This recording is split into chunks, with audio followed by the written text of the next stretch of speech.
And welcome, brothers, sisters, working class heroes. This is the Rick Smith Show. Thanks so much for being here today on the big program. Lots to get to, lots to talk about. Kevin McCarthy, Republicans had a little shindig in Western Pennsylvania today, rolled out their latest Contract Out America 2.0. They called it Commitment to America. Wow, that I got to tell you, that's clever. In fact, so clever that they believed that Abraham Lincoln actually said it. So, hearkening back to their roots, want you to believe that they're the party of Lincoln, because the Republican Party, clearly the party of Lincoln. This, not the party of Lincoln. No. In fact, perfect thing happened today. Folks over at the Daily Beast, under the banner that that they held, which you gotta love this. The banner was "Commitment is what transforms a promise into reality." This is what they said. Abraham Lincoln said, "This commitment is what transforms a promise into reality." Yes, hearkening back to good, honest Abe. Problem is, Honest Abe never said it. And you'd think somebody in the entire Republican Party had Google or something, could find out that no, this was actually Lehman Brothers from the 80s. And you go, this is really kind of a perfect situation. This is a party really full of it and beholden to Wall Street. So would it not be, perfect to steal a quote from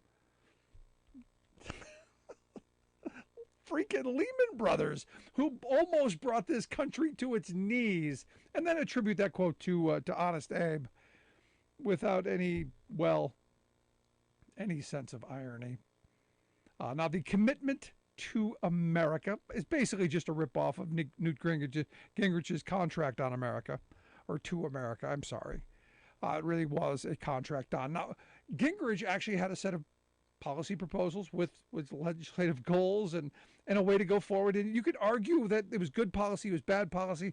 I argue a lot of it is what we're suffering under today. A lot of it was the stuff that created crisis. A lot of it is what, has made working class people miserable. But, that's the past. It's over. It's done with. We're dealing with a whole new set of misery brought on by our Republican friends who hate working people. This one, lots of vague things. And I love the fact that the first rollout, they evidently had a website that, there were some things they probably didn't want people to see. And immediately after realizing their mistake, as people were screenshotting the pages, they put it behind a password-protected wall. Again, kind of fumbling, kind of bumbling, but again, this is what we expect from the Keystone Cop Republicans and the minority leader, Kevin McCarthy, who, again, why do they keep trying to use the Reagan line? He said, every American should be asking, am I better off today than I was 2 years ago? And here's the thing. I don't know anyone who thinks, 2 years ago was better. Yeah, while we were all locked down, yeah, it was better. When you couldn't get toilet paper, yeah, that was better. Yeah, that was better. Now, according to him, Republicans, they have a plan to fix all of the things that Joe Biden has done. Everything is Joe Biden's fault. Everything. Never mind the 4 years before Biden. Don't look behind the curtain. Never mind the policies that created all of the mess that we have gotten into over these years because of bad conservative and neoliberal policies. Never mind that. Don't look behind the curtain. They, again, are trying to do what Trump was able to do. They're trying to grab that memory of the past. They're trying to grab onto that "Make America Great" frame. They're trying to make you think that they alone, they can do it. Yet when they had the opportunity, when they had the chance, when they were in power, what did they do? They lowered taxes for rich people. That's it. That's all they did. There was nothing. There's nothing else. In the list of accomplishments, lower taxes for rich people. Number 2, I don't have a cricket button, but crickets, nothing. And today we find out, what do they want to do? They want to roll back everything that President Biden has done. So that means the thing that's wildly popular, lowering prescription drug prices for seniors, that they were against, they want to take that away. So, Granny, when you go to the polls, remember, and look, the Republicans understand they want to do this quickly, because once Granny realizes that, oh, Joe Biden lowered my prescription drug prices, Granny's going to be fairly happy with Joe Biden. And that's going to make Republicans unhappy. When students realize they got a couple of bucks off their student loans because Joe Biden forgave $10,000 of it, they're going to be okay with that. They're going to be happy. And they're going to vote for Joe Biden and Democrats. Republicans are not happy about that. So what do they want to do? They want to roll that back and create this kind of intersectional kind of division and hatred and jealousy, because this is all they've got. Because if you look at their plan, it's light. It's really light. The idea that they want to end Social Security and Medicare, yeah, that's there. It's always there. It's always there. And look, the Roe decision, the abortion thing is huge front and center. And this is one of those things that was on the slide that they didn't want you to see. Oops. Didn't want you to see that that's the main tenet of their, I don't even want to call this a plan, because it's kind of just a bunch of marketing talking points, a bunch of things to throw out there to get stupid people to regurgitate. Not real heavy in the get done. It's not, the Larry the Cable Guy wouldn't be going, we're going to get her done. This isn't that. This isn't get her done territory. Not at all. Now, understand, there are some things that they do want to get done. Because, well, you've got 166 Republicans who have co-sponsored a bill that would criminalize abortion. You've already got that. You've got 158 Republicans from the Republican study group who want to slash Social Security and Medicare. Understand, they want to raise the Social Security age up to 70. They want to slash and burn and privatize Social Security and Medicare. This is not new. This is what they've been wanting to do for a decade and a half, 2 decades, 3 decades. This is their plan. So, you can try and rebrand the same bad ideas over and over again. Not gonna work. You can rebrand extremism as often as you want. It's not going to change the fact that they want to criminalize abortion. They want to slash and burn and gut Social Security, and they want to attack our democracy because, oh, by the way, they're going to go after voting and this election denial nonsense again. And you go, is this a governing set of principles, or is this what people do when they've got no ideas and all the best they can offer is division, gridlock, and hatred? Because this is what it was today. This was the song and dance. When Marjorie Taylor Greene is sitting dead center in your little rollout, you know you're not serious. You know you're not serious about governing. Now look, do we have problems? Yeah, we got problems. We got some inflation problems.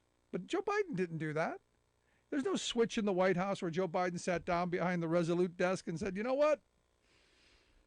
I'm going to create inflation. Doesn't have that superpower. You know who does have that superpower? Corporations. CEOs have that superpower. Because if you look at their profits, wow, fat and happy. And until I hear some policymakers going, you know what, we've got to do something on the profit front. We need higher taxes on these folks. We need windfall profit taxes. We need some oversight. We need something. Not going to change. Where's that in the plan? Where's that the commitment to America? We've got supply chain issues. We need to reshore manufacturing. They did their little dog and pony show at a manufacturing plant in Pittsburgh. Yet they voted against. They voted against the CHIPS bill, most of them. They voted against the Inflation Reduction Act that is helping to create some manufacturing here in the country. They voted against the infrastructure bill. They voted against everything that would have, helped bring jobs back. And most of them voted against the CHIPS bill. And you go, well, how? Why? Oh, because the other guy did it. And as I said, look, we've got some real problems. We've got problems with healthcare costs. We should be working to bring those down, not make them worse. And totally destroying the system that we have and going back to the good old pay or die Republican plan, that's not moving us forward. So I find it interesting that he did his little song and dance today when the reality is Biden is addressing a lot of these problems. And I think we're at a moment. And I'll tell you, I'm glad he put this out here, because there's a moment where you can go, no, okay, here's what we got. We got empty words from McCarthy and the Republicans. We got Marjorie Taylor Greene right in the center of it. Can slap her mug on it. That has no path forward. They have no legislation that they're talking about. They have no, it's just a bunch of blah. Like a chewed up word salad of vomit right there on the wall.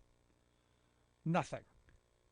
And you've got what the administration's concretely been moving forward on. Now we can argue, is it enough?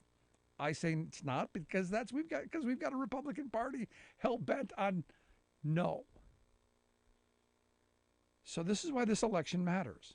This is why this moment in history matters so much.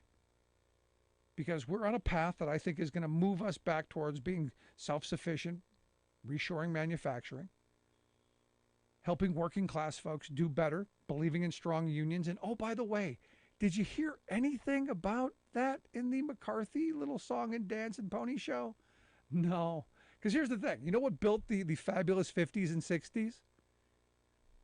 Honestly and truthfully, the simplest way to think about this, smart government investment. We built massive projects, spent an enormous amount of money on roads and bridges and future technologies and all of this stuff with private-public partnerships. We spent public money in private industry to get the things that we, the people, wanted, and did it in massive numbers, created millions of jobs. How did we pay for that? We taxed rich people at an incredibly high rate. Top end 92%. You go, no, look it up. We tax corporations at 56%, not the 15 that they're paying now. And they're not even paying that in most cases. And we took that money and we spent it on education and healthcare, infrastructure, and making the country great. And you know how we did that? We did that by having strong unions and workers who are organized and united and fighting the right fights. Better opportunities for themselves, their children, and future generations. And what's happened over these years? Republicans like McCarthy, well, they've fought to break that up, to pit us against each other. Why? So the people paying his freight can line their pockets. I'd love to hear your thoughts. 1-866-416-RICK, 1-866-416-7425. Sure you got a lot of thoughts on this Dog and Pony show. Back after this. Stick around.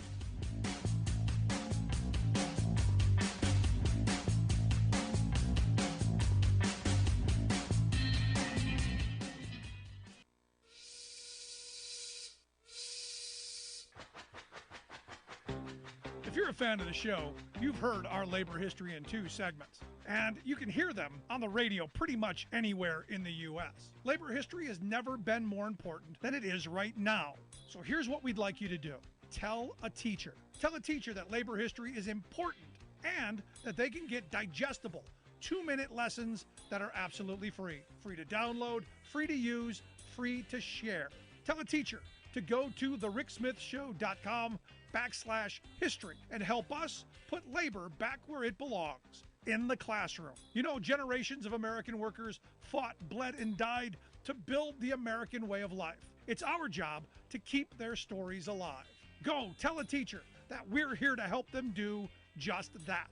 Find us at thericksmithshow.com/history today.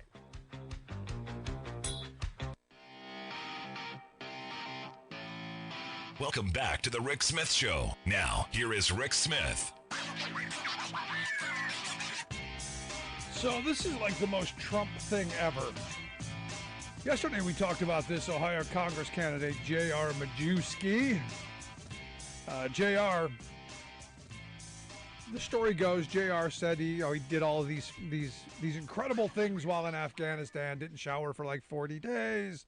All kinds of stuff. All the combat stuff that that legends are made of. This was his campaign. And someone came out and said, "Well, wait a second. Records show you were never there. You were never there." Well, he has now come out. He's doubling down. Basically saying, "Well, classified. It's all classified." So I guess this is one of those doubling down on the doubling down moments. I think we're going to find out. This will not end. And well, I doubt it ends well for JR. Anyway, let's go to the phones. Got Alice on one. Alice, how are you today? Oh, I'm hanging in there. So what I wanted to say was, when Eisenhower passed that building the roads, the interstates, yep. I believe, 8 or 9 when they finally finished the Interstate 79 that goes through our little county. And I remember when they opened it up, for traffic, that my dad loaded me and Mom up in the car, and off we went just so Dad could drive on that interstate. That's fabulous. No, I mean, that's when we were making investments. That's when we were changing people's lives. And I would argue that interstate changed people's lives. Oh, it did. And, I believe, and this is my personal opinion, because I was born in 60 and the 70s were my heyday. But I actually believe that, the 60s were starting to be the heyday of our nation. And in the 70s, that's when we hit the peak because, all of a sudden women had more rights, the minorities and blacks had more rights, and, we were pouring money into, education and everything else. And then, of course, the Republicans and the right wing lost their minds. And that's when it had to stop. And anybody who's read Lewis Powell's treatise on saving free enterprise from 1971 understands that capitalism was losing its mind. Corporate America was losing their mind, and they were going to do anything they could do to hold on to power. And they were 71, 72, founding of the Heritage Foundation and all of these think tanks.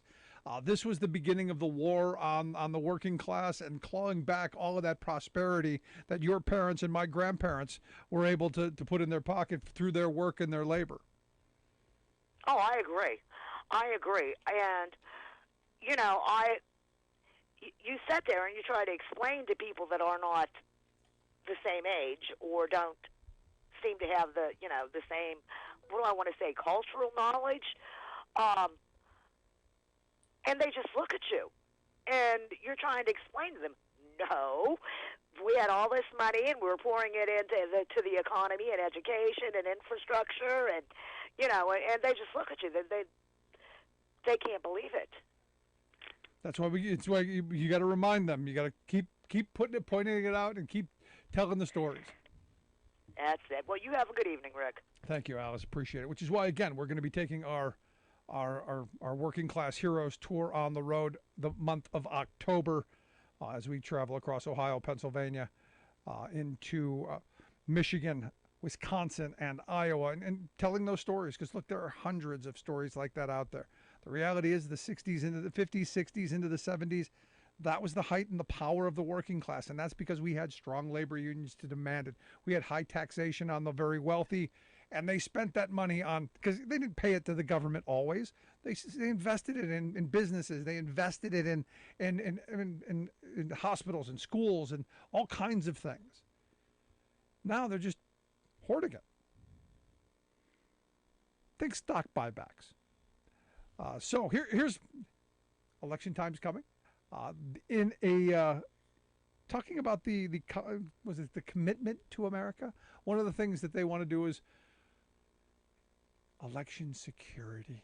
Yes, election security. And what does that mean? That means no more mail-in balloting, no more mail-in voting. In fact, a guy named Jim Marchant, he's running for Secretary of State in Nevada. He has called for the end of voting by mail, because he claims that it is rife with fraud. My problem is he did it. He used vote by mail. So you go, what is? Hold on, wait a second. You used it, but it's rife with it's bad. Explain. And this is the weird thing because Republicans use it too. And in fact, it's going to kick off. The early voting begins in 4 states right now: Minnesota, today, South Dakota, Virginia, and Wyoming.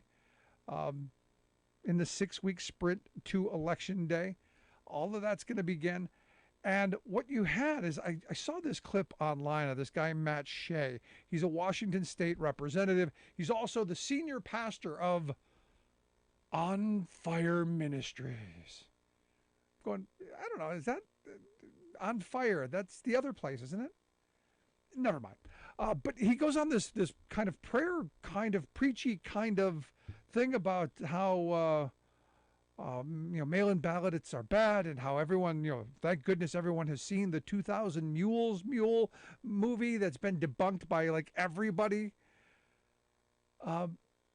Evidently, he wants to train certified, trained Dropbox watchers.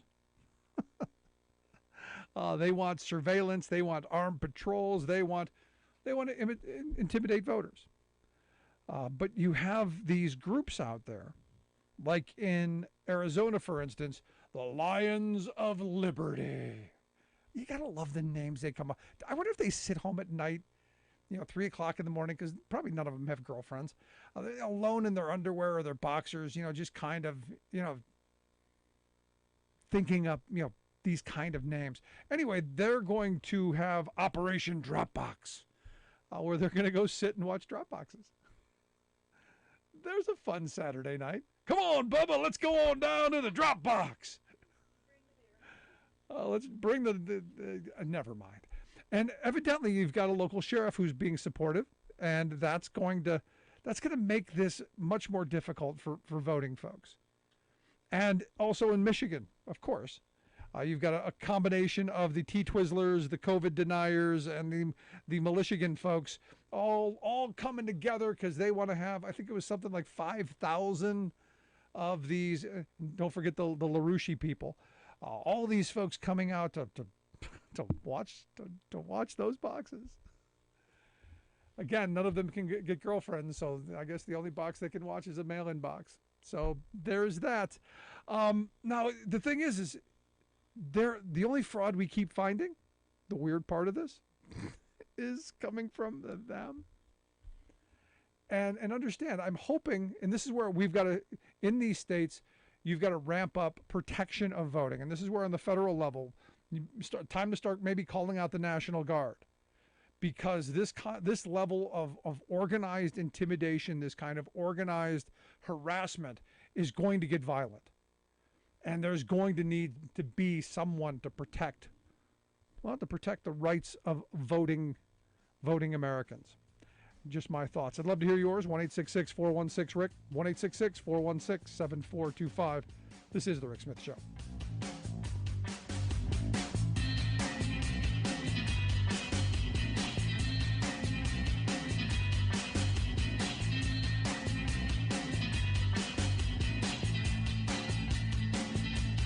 I'm Rick Smith, and this is Labor History in 2.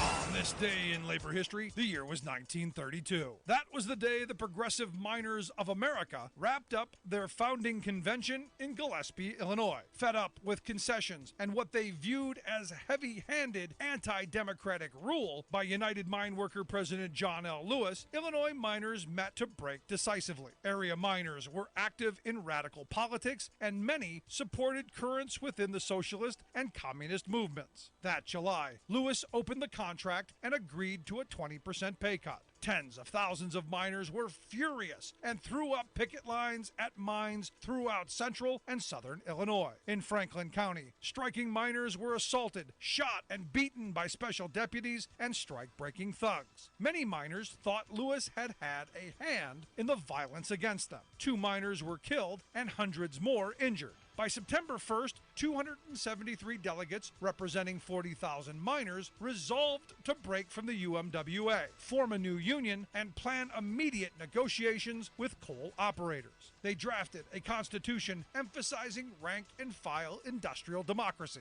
A women's auxiliary was established with Agnes Bernass Wick as its head. It imbued union solidarity and leadership qualities among non-mining women. An enraged Lewis charged dual unionism, but the new PMA alleged they represented 90% of Illinois miners. The split gave rise to the Illinois mine wars. Years of shootings, bombings, and assaults became almost commonplace as both unions struggled for power. The PMA soon faced internal fighting as conservatives attempted to wrest leadership from many of the founders. Though the union never dominated the industry, it continued to represent thousands of Illinois miners throughout the 20th century. For many people, the animals they adopt and love become more like family members than pets. We have deep relationships with cats, dogs, parrots, goats, horses, and other fellow critters who at least pretend to love us back, providing comfort and joy all around. Sadly, though, life for all of us animals is a spin around the wheel of fortune, so illness and injuries happen. That's why one of the most valued members of every community are the staffers in our local veterinarian offices. Practically all vets, nurses, technicians, and support staff are there chiefly because they love animals and get personal satisfaction from providing care for them.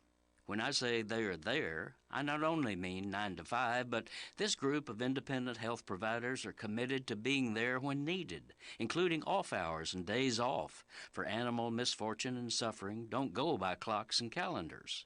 Local practitioners also try to be there for low-income people, offering deferred payment plans and even discounted fees so their animals can get the treatment they need. But wait, sound the ambulance sirens. Something is going horribly wrong. This venerable profession has recently been collapsing into a corporate model of Wall Street-owned chains. They're monopolizing markets, reducing staff, gutting service, and prioritizing the love of money over the love of animals. It's not uncommon these days for frantically worried customers to bring an ill or injured pet into their old reliable vet office, only to find it has quietly come under chain ownership, is understaffed, and is unwilling to accept the patient, forcing a desperate scramble to find emergency care, often out of town. This is Jim Hightower saying the same profiteering corporate mentality that has proven disastrous for human health care is now rapidly locking down pet care, and that's an act of animal cruelty. The Hightower Radio Lowdown is brought to you by the Lowdown Happy Hour.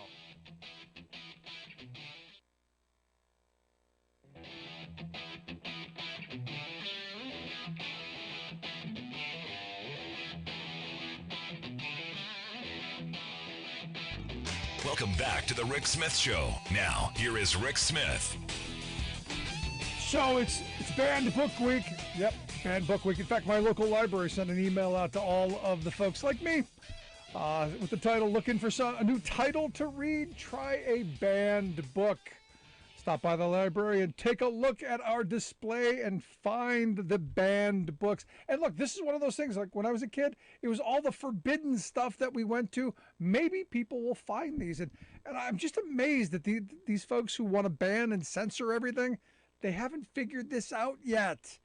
Anyway, here to share some thoughts on Banned Book Week, I've asked Randy Weingarten to come talk with us. Randy is the president of the American Federation of Teachers, AFT, their website, aft.org.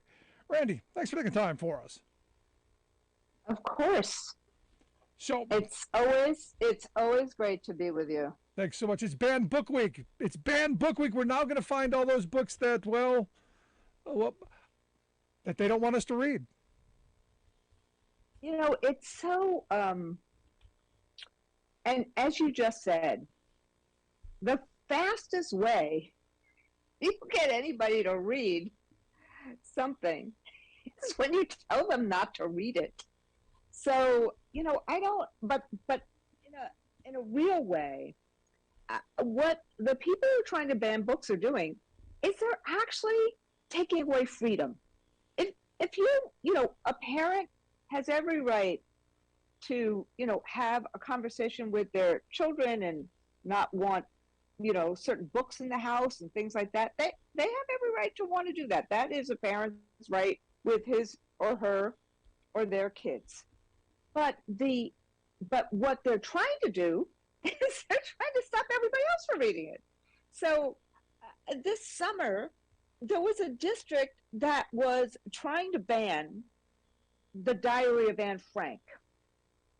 At the same time as there are districts or libraries or others who are making a big deal about banning a book about Ruby Bridges, a book that Toni Morrison wrote, To Kill a Mockingbird.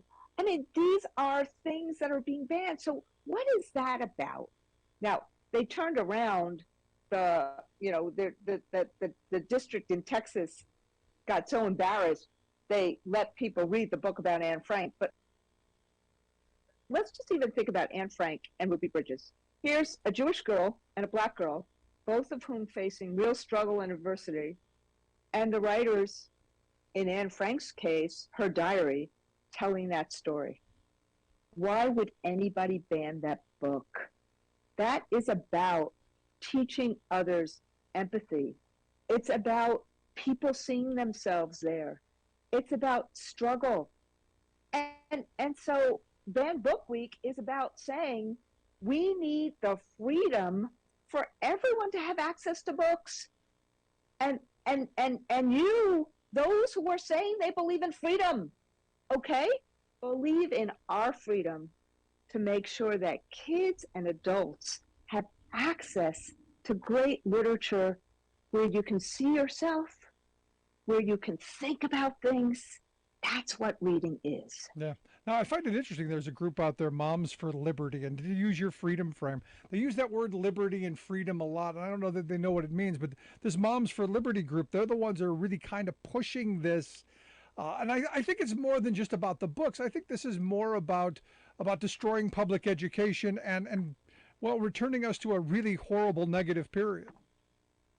Well, look, I am sure that there is someone within Moms for Liberty that got uncomfortable, or a kid came home one day and was uncomfortable with a conversation in a classroom. There's always a nub of truth in any of the stuff that happens. But let's look at what they are doing. What they're really saying is that for them to have liberty, other people's liberty has to be taken away from them. And that's just not right. Like, okay, I get that, in the aftermath of George Floyd's murder, there were people who were upset watching a white cop have his knee on a black man for 7 minutes and kill that black man. And I get that people were, of course you should be uncomfortable with that. If you're not uncomfortable with that, you're not a sentient human being. So the conversation then, anger about it, I get that those are uncomfortable conversations, they are. But, when one says that my white son is uncomfortable, therefore let's not have uncomfortable conversations, what about the black kid who's been uncomfortable for years? The goal for all of us is to actually respect everybody. We got to respect that white son, and we got to respect that trans kid, and we got to respect that black girl. That's our job, to respect everybody. So when you do this, don't say gay bill. Sorry, I don't mean to yell. But when you do it, don't say gay bill. You're saying, okay, we're not going to respect that kid who has gay parents, or we're not going to, this kid who's transitioning. Think about what's going on in that kid's head anyway, and you're not going to let that kid have a conversation with anybody? Yeah. So our job is about respecting everybody. And what Moms for Liberty are doing is they're saying, okay, my kid comes first, not all kids. And what I'm saying, all kids come first. And we got to do this for all kids. We got to help all kids. I'm right there with you. And look, on the transitioning thing, I don't have all the answers. And here's the one thing that I do know, though. I know government doesn't, and I don't want government making those decisions. I don't want theocrats making those decisions. I don't want authoritarians making those decisions. Those are family decisions. Exactly right. And this is why it's just unbelievable to me how a family whose child thinks that, is wondering about what sex that child is. That family is going through hell. And that child's going through hell. I mean, why wouldn't we create a loving environment? Why would you have in Texas somebody call the child abuse services of that family? I mean, so this is part of what's going on right now. We need freedom for everybody. Yeah. Not just people who have power in a particular place. And we need education for everybody. That's what public education is. It is for everyone. And it's not to take away the money from public education. It's not. So what we're trying to do right now, frankly, is we're very focused on 4 or 5 strategies that we think will help kids recover and thrive. And that's reading, that's social, emotional support through things like community schools, that's bringing parents and teachers together intentionally so that we rebuild relationships just like kids are rebuilding relationships. That's creating pathways, college and career. And that's making sure that people have the teachers that they need and the conditions they need. And we call this what kids need. So, I was in Florida this week, and as DeSantis is just blaming and shaming teachers and trying to divide people and, flying planes with, migrants to all sorts of places, what we're trying to do is we went to 2 schools where kids are really learning. They're learning to be coders. They're learning an avocation. They're learning robotics. We need money for those programs. That's what we said to DeSantis. Help us with that. Stop with your culture wars. That's what we're trying to do. But the cruelty and the bullying and all that's the point in my view. At least that's what I think. You're listening to the Rick Smith Show. We're with Randy Weingarten, president of the American Federation of Teachers, AFT.org, their website. On the bullying front today, Kevin McCarthy held his little commitment to America, whatever this latest rollout is. And one of the people there asked, throughout critical race theory, diversity, equity and inclusion, gender identity, anti-bullying programs. She said these are all Marxist-style programs targeting our children. And you tweeted out that you were confused. Why are you confused? Well, look, I taught in the 1990s. We had all these anti-bullying programs. See a bully, stop a bully.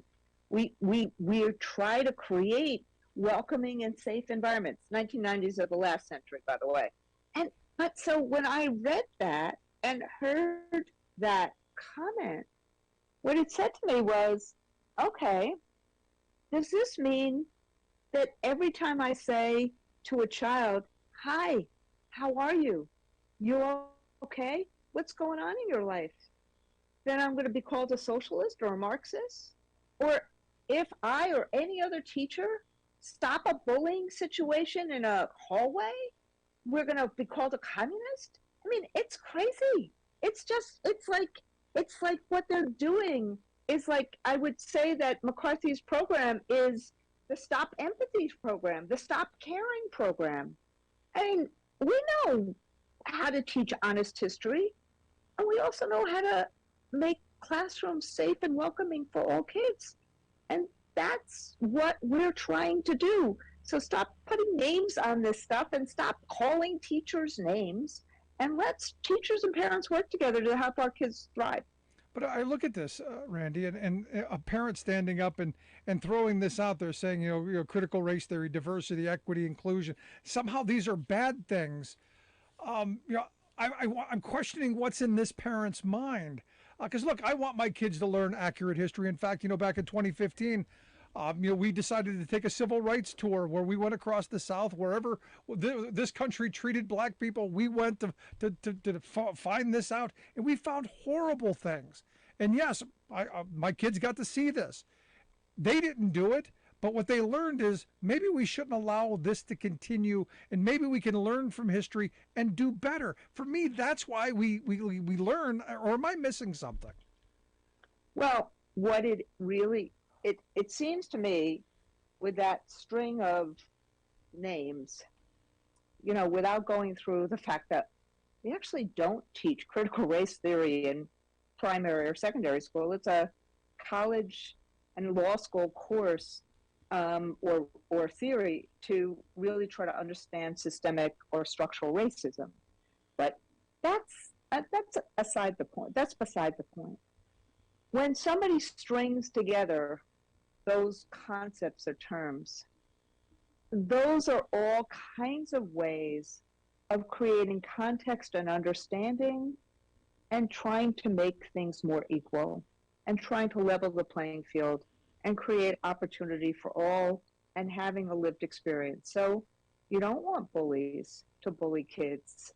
You want kids to feel like they are, that they got their mojo back and they belong in a place. Yeah, see, And so here's where, sometimes, so they're using these words. They're trying to make them evil. They're trying to make them scary. They're trying to create a fear of the other.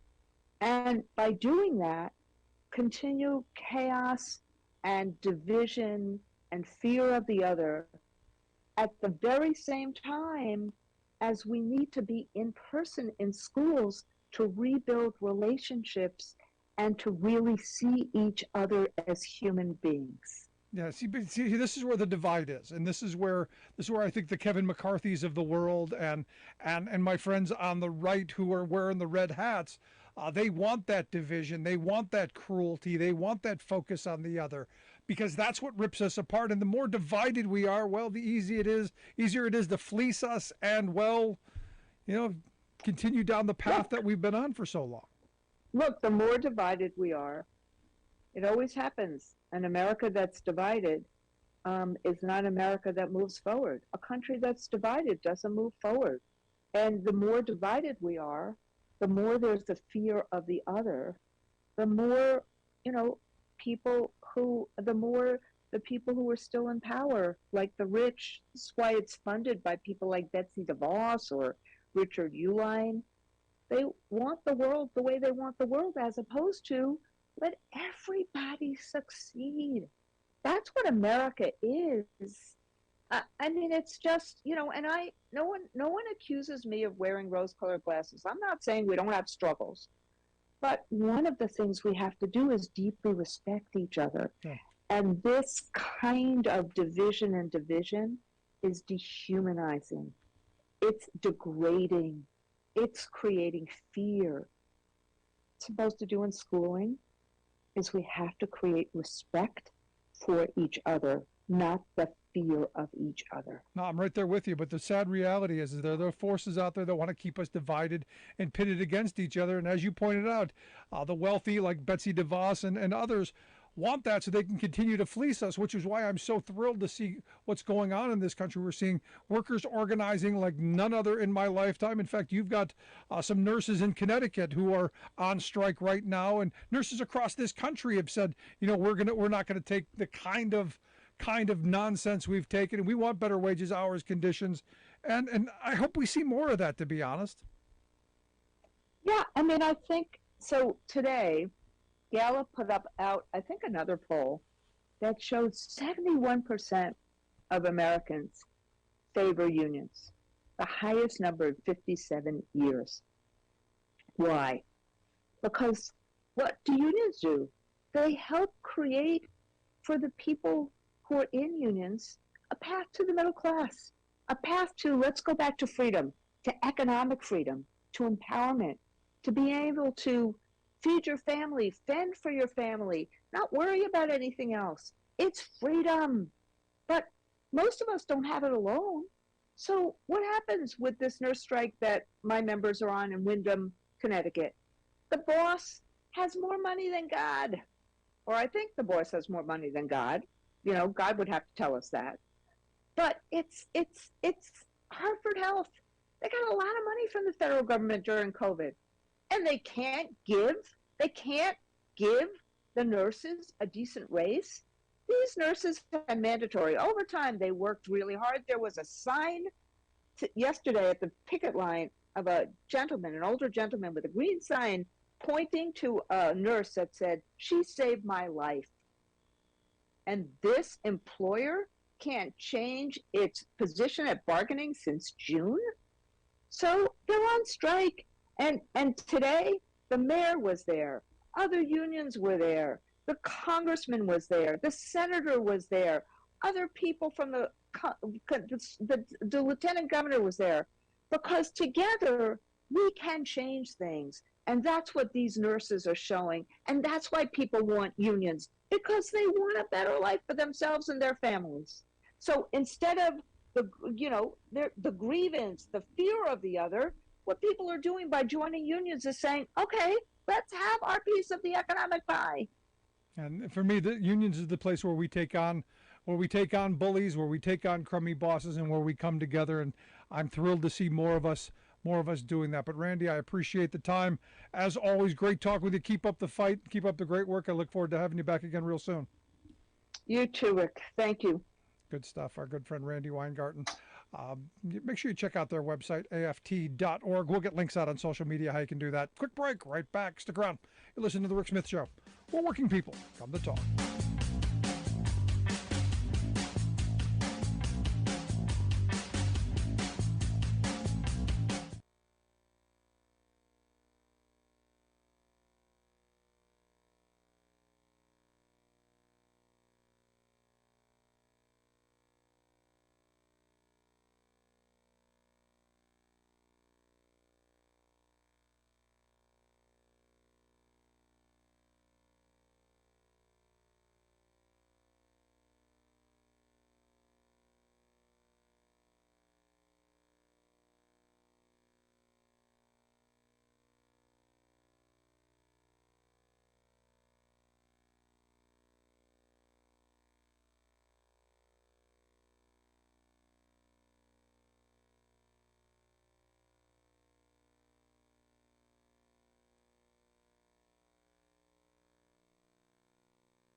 Are you underpaid and overworked? Is a living wage and employee benefits like affordable health care more of a dream than a reality for you and your family? If so, it's time to form a union. Don't be denied the wages and benefits you deserve. Come together in a union with the power of numbers. A union is not a privilege, it's your right, and it will make a difference. Contact Teamsters Local 1932, a powerful and successful labor union in San Bernardino, by visiting teamsters1932.org/organize to start today.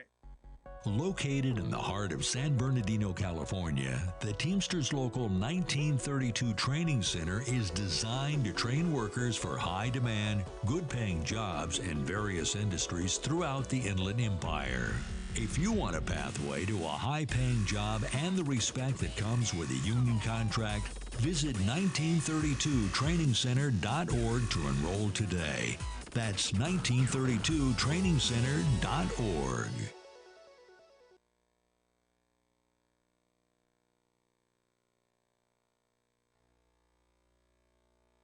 Yes, sir.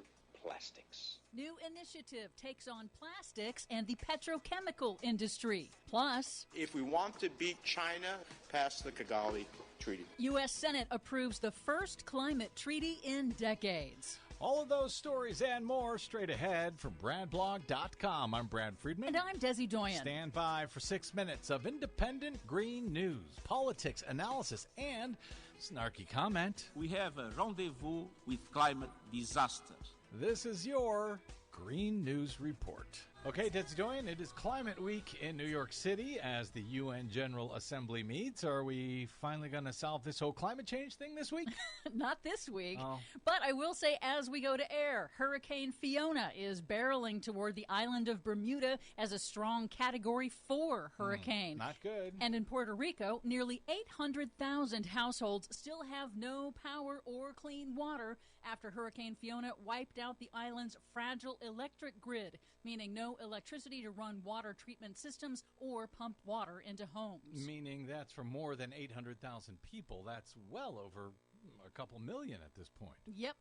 And, as mentioned, it's the annual gathering of world leaders at the United Nations General Assembly in New York City this week. UN Secretary General Antonio Guterres gave a somber assessment of global affairs in his opening address, saying the world is, quote, in great peril and gridlocked, unwilling to face the major challenges that threaten the future of humanity, like climate change, poverty, and war. Guterres cited the mounting toll of record-shattering extreme weather disasters that scientists say are supercharged by the burning of fossil fuels. He called for rich nations to end billion-dollar annual subsidies to the fossil fuel industry that are effectively subsidizing climate destruction, and to claw back some of the industry's record profits from spiking energy prices thanks to Russia's invasion of Ukraine. Thanks, Russia's invasion of Ukraine. Polluters must pay. And today I'm calling on all developed economies to tax the windfall profits of fossil fuel companies. Those funds should be redirected in two ways: to countries suffering loss and damage caused by the climate crisis, and to people struggling with rising food and energy prices. Wealthy nations have long resisted paying poorer countries for loss and damage from climate disasters and helping them to adapt to accelerating impacts. Even though they're the ones who caused all of this trouble. And that is going to be a major point of contention for the next UN Climate Summit in November in Egypt. A leaked document obtained by The Guardian this week shows that poorer countries intend to demand a new financial settlement, potentially with new taxes on fossil fuel use, to fund loss and damage payments and adaptation projects. Good. But some good news on that front. This week, Denmark became the first wealthy country in United Nations history to pledge compensation to the developing world for the consequences of fossil fuel use. Also good. Denmark pledged to pay more than $13 million to support countries hard hit by extreme weather disasters. Well, that's not much money. No, it's not. In other news, in a new report, the Government Accountability Office warns the federal government faces rising fiscal exposure from increasingly costly extreme weather disasters, and that government-wide action is needed to limit the financial risks. The GAO recommends agencies incorporate climate resilience into their infrastructure and planning, and Congress and agencies should develop a clear strategic national plan to guide national climate adaptation efforts. Oh, I'm sure they will. And some more good news. Billionaire former New York Mayor Michael Bloomberg announced that he is taking on the plastics industry with an $85 million campaign aimed at blocking the petrochemical industry's push to increase production of plastics that are made from fossil fuels. Well, now that he's gotten rid of all the guns and solved global warming, I'm sure his plastics campaign will be gangbusters. The Beyond Petrochemicals initiative seeks to block more than 120 proposed petrochemical projects in the United States and will bolster local environmental justice groups. And finally, some very good news. I'll be the judge of that. On Wednesday, the U.S. Senate finally joined the rest of the world in ratifying the Kigali Amendment to the 1987 Montreal Protocol, the first global climate treaty that saved the ozone layer, which protects all life on Earth. The Kigali Amendment phases out the use of climate-warming hydrofluorocarbons, or HFCs. Those are newer chemical superpollutants used in refrigeration and air conditioning. U.S. companies backed it now that they hold patents on the products that the world will need to replace them. And that attracted just enough Republican votes to pass. Okay, that is very good news. For much more on that and all of the other stories we couldn't get to today, check out our website at greennews.bradblog.com. Are you tired of think tank approved corporate news and commentary? Are you tired of CEOs telling you what to think, who to hate, and who to vote for? Well, welcome to the Rick Smith Show. We don't take orders from some boardroom, and we don't do focus groups or talking points. We don't work for them, and we never will. I'm Rick Smith, and I work for you. Join us daily at thericksmithshow.com and download the podcast and never miss a minute.